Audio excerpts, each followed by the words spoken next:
So, yes, it is a very sad morning because those who have been waging sinful war on Islam for so many years, the media, all the newspapers, radios, television, governments around the world, international organizations waging sinful war on Islam on behalf, of course, of the oppressor state of Israel.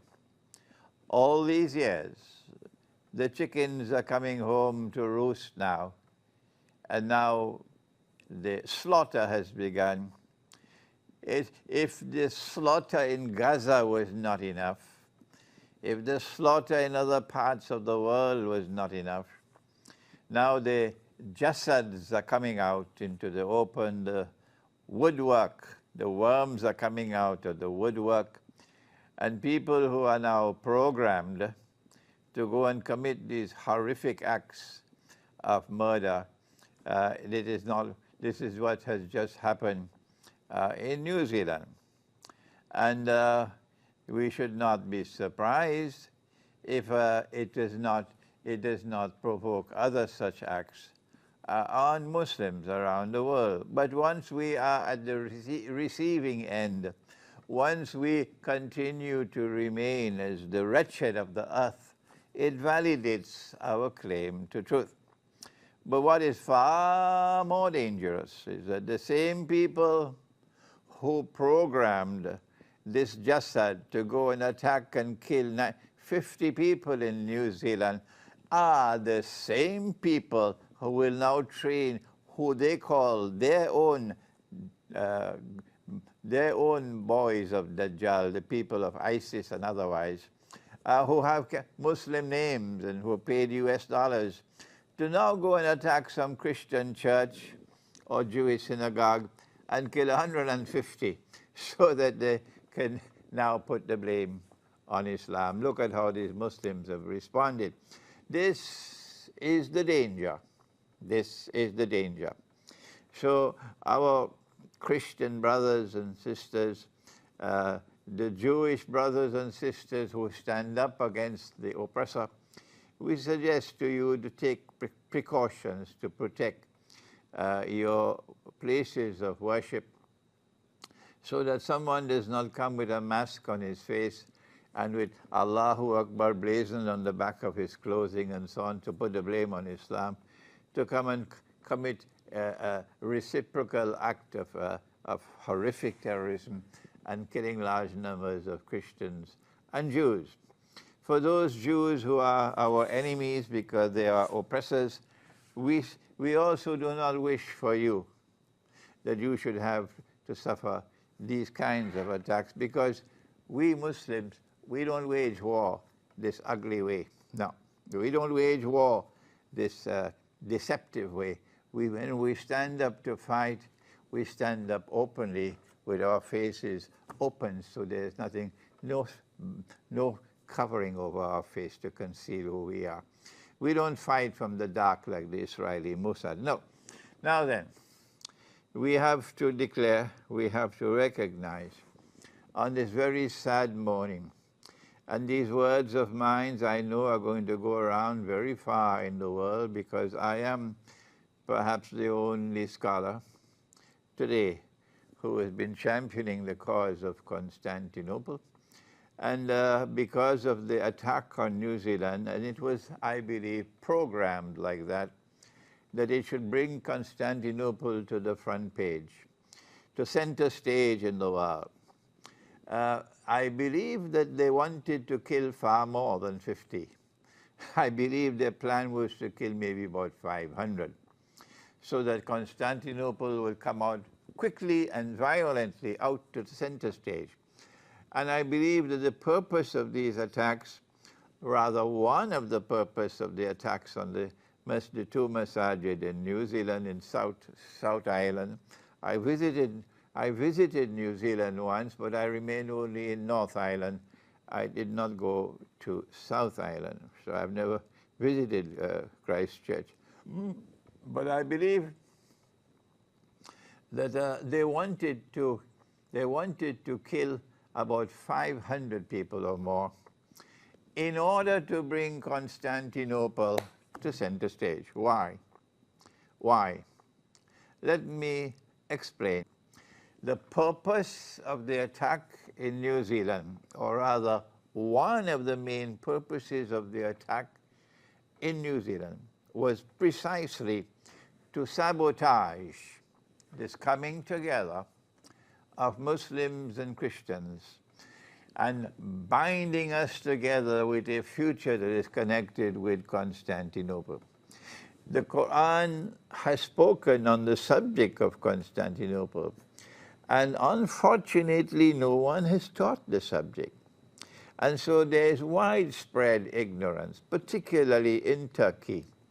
And I cannot blame our people for being ignorant when no one has taught them. They've been brainwashed for 600 years. And as we seek to fend off this act of sabotage in New Zealand, the act of sabotage which is meant to divide us, to provoke the Turkish Muslims now into trying to get Hagia Sophia restored as a masjid. That's what's going to happen now. And we will know the credentials. We will know the Islamic credentials of the Turkish government if they allow this supreme cathedral of the Orthodox Christians, which should never have been converted into a masjid. It was shameful. It was disgraceful. It was manifestly sinful. It was in conflict with Allah's command in the Quran to have taken that cathedral and converted it into a masjid 600 years ago. Mustafa Kemal took it out from being a masjid and made it into a museum.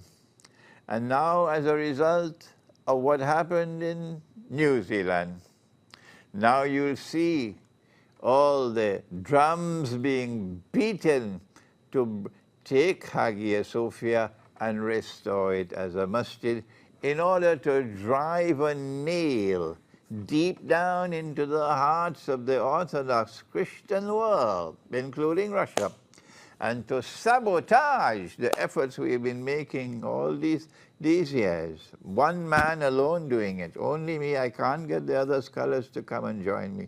I have been one solitary voice crying out, but it was not been crying in the wilderness, because the Orthodox Christian world has responded so wonderfully.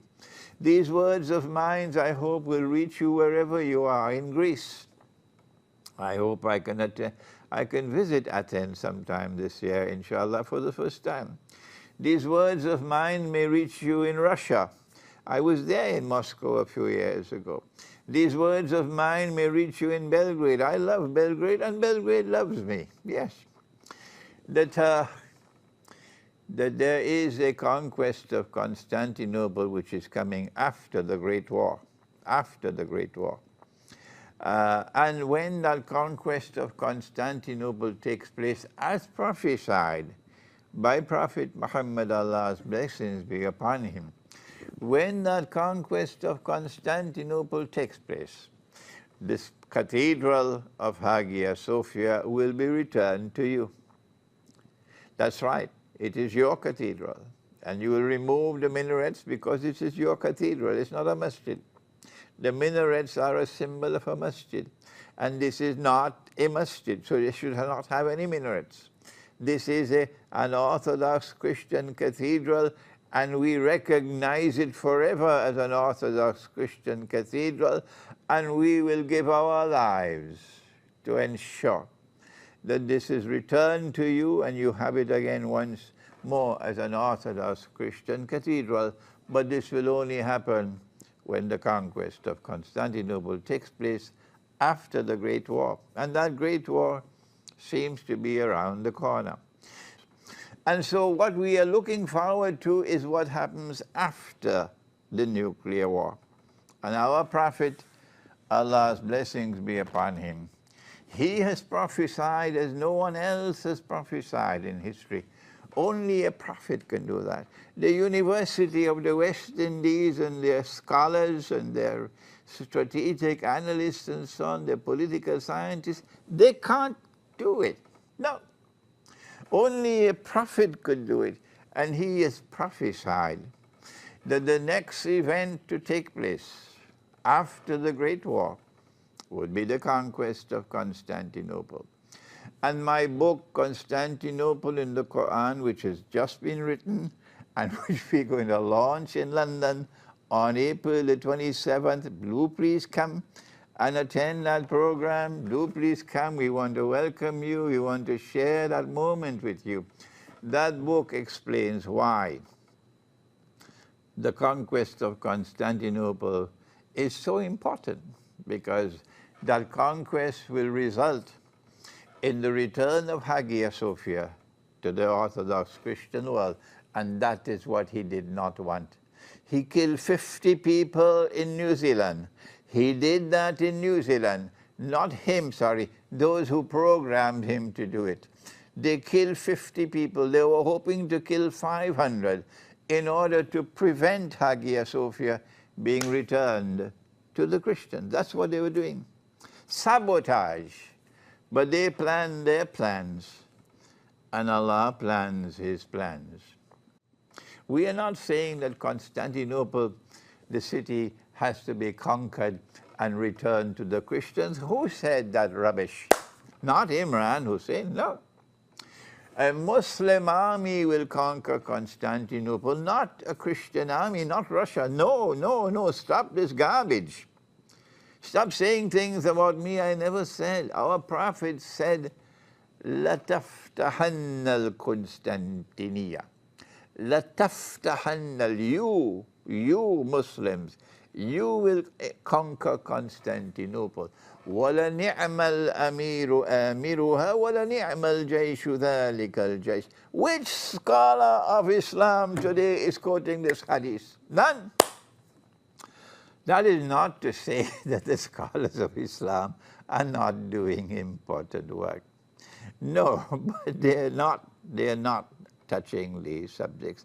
And let me lay off the scholars of Islam, because I've talked enough and they're not listening to me. No, they're not listening to me, so let us move on. What can I do? When the conquest of Constantinople takes place, we'll return Hagia Sophia to you. It is still too early for us to analyze properly and comprehensively what they programmed him to do in New Zealand, those who programmed that killer. But clearly, at the top of the list is to sabotage the coming together of the Orthodox Christian world and the world of Islam in friendship, reconciliation, friendship and alliance. That is the first implication of the attack in New Zealand. There are other implications as well, but it is still too early. Later on, maybe a week, 2 weeks, 3 weeks from now, I can return to the subject with a more comprehensive analysis. But at this time, this is number one on the subject. The number two, which I mentioned earlier, is that our Christian brothers and sisters, our Jewish brothers and sisters ought to protect their houses of worship now. Because the same people who programmed that killer have other killers who will have Allahu Akbar written on their backs as they come with masks on their faces to try to replicate what was done in what was done in New Zealand to kill 500 Christians or 500 Jews. We Muslims don't fight wars this nasty way. No, no, no, no, no. When we have to fight wars, it has to be a just war. It has to be a war against an oppressor. That's right. And when we fight against an oppressor, we will never fight if he is seeking peace. As the Orthodox Christian Patriarch of Constantinople, was seeking peace rather than war when the Ottoman army attacked him. And 7,000 or 9,000 Orthodox Christians defended Constantinople until the last man against an army of 200,000. They were seeking peace. They did not want war. And the Quran, the religion of Islam, says if the enemy wants peace, you are prohibited from fighting. But the Ottomans didn't care for Islam. This is true. If I am wrong, come on and prove me wrong. Don't simply criticize me because you are blind in your loyalty to the Ottoman Empire. The Ottoman Empire did many things which were good. And if I were to say one thing that the Ottoman Empire was good at, they would say, look at you, why do you criticize the Ottoman? These schoolboys, they have no sense in their head. They've lost the capacity to think. And yet they are so obstinate in the continuous criticism of me because I am proclaiming the truth. That's right. We ask you to protect your houses of worship now. Put security people in place, because those same satanic people who programmed him to go and attack the masjid in New Zealand, those same satanic people are going to program other people to come attack Christian churches and synagogues, and the attackers will have Allahu Akbar written on their clothing, but their faces will be covered with masks so they could put the blame on Islam. This is as much as I can speak today, because I have other things to speak about today. So this is enough today for New Zealand.